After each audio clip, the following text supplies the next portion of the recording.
ကယ်အစ်စ်ဝယ်မဲ့သူတွေအတွက်ဆိုင်ငယ်ရွေးချယ်နည်းလေးကိုကျွန်တော်အခုပြပြပါမယ်။ဒါလေးကရိုးရှင်းမလို့နဲ့တချို့မှားတဲ့အရာတွေပဲဖြစ်ပါတယ်။ဒါလေးကိုကျွန်တော်သတိပေးတဲ့အနေနဲ့ဗီဒီယိုလေးတင်ပေးခြင်းပဲဖြစ်ပါတယ်။ဆိုင်ငယ်တစ်စီးဝယ်ရဆိုတော့ကျွန်တော်ရုပ်လေးလှနေုံနဲ့အဆင်မပြေပါဘူး။ကျွန်တော်တို့ဘာတွေလိုအပ်လဲကိုနဲ့ဘာတွေကြိုက်လဲဆိုတာတွေကိုလည်းအများကြီးစဉ်းစားရတယ်အများကြီးဆုံးဖြတ်ရတယ်အများကြီးလေးကြည့်ရတယ်ပေါ့နော်။ဒါလေးကိုကျွန်တော်ပထမဆုံးသိထားဖို့လိုပါတယ်ပထမဆုံးအရေးကြီးတာကိုယ့်ရဲ့အသုံးပြုမှုပါကိုကမျိုးထဲမှာစီးမှာလားမျိုးပြင်မှာစီးမှာလားကျွန်တော်တို့က high RPM တွေမှာကျန်းကျင်တာလား UO RPM လောက်မှာပဲစီးကျင်တာလားနောက်ပြီးကိုက beginner level လားဆိုင်ငယ်ကကိုယ့်အပေါ်မှာဘယ်လောက်ထိတက်ရောက်မှုရှိတယ်ကိုကဆိုင်ငယ်ကိုဘယ်လောက်ထိကျွမ်းကျင်ပိုင်နိုင်နေလဲဆိုတာကိုအရင်ဆုံးကိုပြန်မေးရပါမယ်ကိုမလိမ့်ပါနဲ့ဒီနေရာမှာကိုရိုင်းကဆိုင်ငယ်ပေါ်မှာအရန်ကြီးကျွမ်းကျင်မှုမရှိသေးဘူးဆိုလို့ရှိရင်တော့မျိုးရင်းမှာစီးအောင်မယ်ဆိုတော့ school fee တို့ကျွန်တော်125တွေစီစားအိမ်တွေကိုလိုမျိုးဆိုင်ငယ်မျိုးလေးတွေကိုတက်တာတဲ့နှုံးနဲ့ဝယ်လို့ရတယ်ဒါမှမဟုတ် clip တို့တခြားဒီ auto bane တွေအများကြီးရှိတယ်ဒါလေးတွေကိုရင်ဝယ်ပါဒါတွေကိုဝယ်ပြီးတော့ကိုကစီးနေရင်လည်းကျွမ်းကျင်လာပြီဆိုမှကျွန်တော်တို့ကတကယ်ဒီဘက်ကဘိန်းကြီးတွေဝယ်ဖို့ကျွန်တော်ကစဉ်းစားရမယ်ပေါ့နော်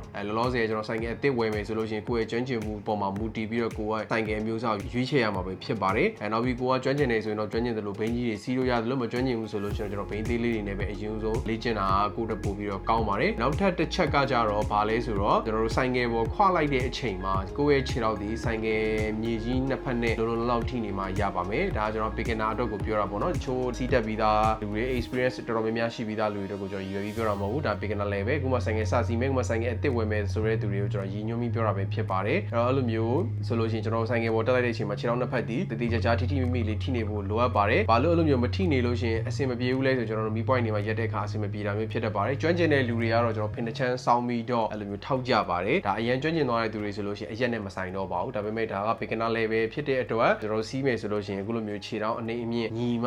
စီးရတာအဆင်ပြေမှာပဲတကယ်လို့ကျွန်တော်ကဂျားထဲရောက်သွားတဲ့နေရာမျိုးတွေနောက်ပြန်ဆုပ်ရမယ့်အရာမျိုးတွေတခါကျဆိုင်ငယ်တွန်းအားရွှေ့ရမယ့်အရာမျိုးတွေမှတ်တမဲ့ထောက်ရမယ့်နေရာမျိုးတွေမှာခြေထောက်မမီရင်ဒုက္ခအများကြီးရောက်နိုင်ပါတယ်အဲ့တော့ကျွန်တော်ဆိုင်ငယ်စီးရဲ့နေရာမှာကိုယ့်ရဲ့ခြေထောက်နဲ့မှီတဲ့ဘိန်းလေးကိုစပြီးဝယ်ဖို့ကျွန်တော်ကတော့အကြံပြုချင်ပါတယ်နောက်တစ်ချက်ကတော့တော်တော်များများဆိုင်ငယ်ဝယ်လိုက်တဲ့အချိန်မှာပဲဝယ်တာကိုပဲသတိထားမိရပေါ့နော်ကိုကဒီဆိုင်ငယ်တစ်စီးကိုစဝယ်တော့မယ်အသစ်ဝယ်တော့မယ်ဆိုလို့ရှိရင်ဒီဆိုင်ငယ်က spare ပစ္စည်းအပိုပစ္စည်းပေါ်လားဆိုတာကိုအရင်ဆုံးစုံစမ်းစစ်ဆေးရပါမယ်အပိုပစ္စည်းပေါ်လားကျွန်တော်ပြင်ရတာလွယ်လားကျွန်တော်ပြင်စရိတ်ကိုနိုင်လားဒီဆိုင်ငယ်တစ်ခုဖြစ်ခဲ့ရင်ကိုကပြင်ဖို့စိတ်ကူးရှိလားဆိုတာအရေးကြီးပါတယ်အဲ့တော့ကျွန်တော်ဆိုင်ငယ်ခုမှစဝယ်မယ်အသစ်ဝယ်မယ်ဆိုလို့ရှိရင်ခုနကပြောတဲ့အချက်၃ချက်ကိုတည်တည်ကြကြရွေးပြီးမှဝယ်သင့်တယ်လို့ကျွန်တော်ပြောချင်ပါတယ်ဒါကျွန်တော်ခဏလာမေးနေတာဖြစ်တဲ့အတွက်ကျွန်တော်ဗီဒီယိုလေးနဲ့ပြပြလိုက်ခြင်းပဲဖြစ်ပါတယ်အဲ့တော့နံပါတ်1တစ်ချက်ကဆိုင်ငယ်ဝယ်မယ်ဆိုလို့ရှိရင်အမြင်နဲ့ပဲမဆုံးဖြတ်နဲ့တည်တည်ကြကြလေးကိုလိုချင်တဲ့ဘိန်းကိုကိုနဲ့ကိုက်မဲ့ဟာကိုတခြားရွေးပြီးမှစီးပါမျိုးရင်းမှာပဲစီးမယ်ဆိုရင်တော့ဘိန်းကြီးတွေစီးဖို့ထက်ကျွန်တော်ကတော့ရိုးတန်းအော်တိုဘိန်းလေးတွေစီးဖို့ပဲကျွန်တော်အားပေးပါတယ်နောက်တစ်ခုကတော့အရက်ကိုယ့်ရဲ့အရက်မောင်းနဲ့ကိုယ့်ရဲ့ခန္ဓာကိုယ်နဲ့ကိုက်တဲ့ဘိန်းလေးကိုရွေးချယ်ပါနောက်တစ်ခုကတော့စပယ်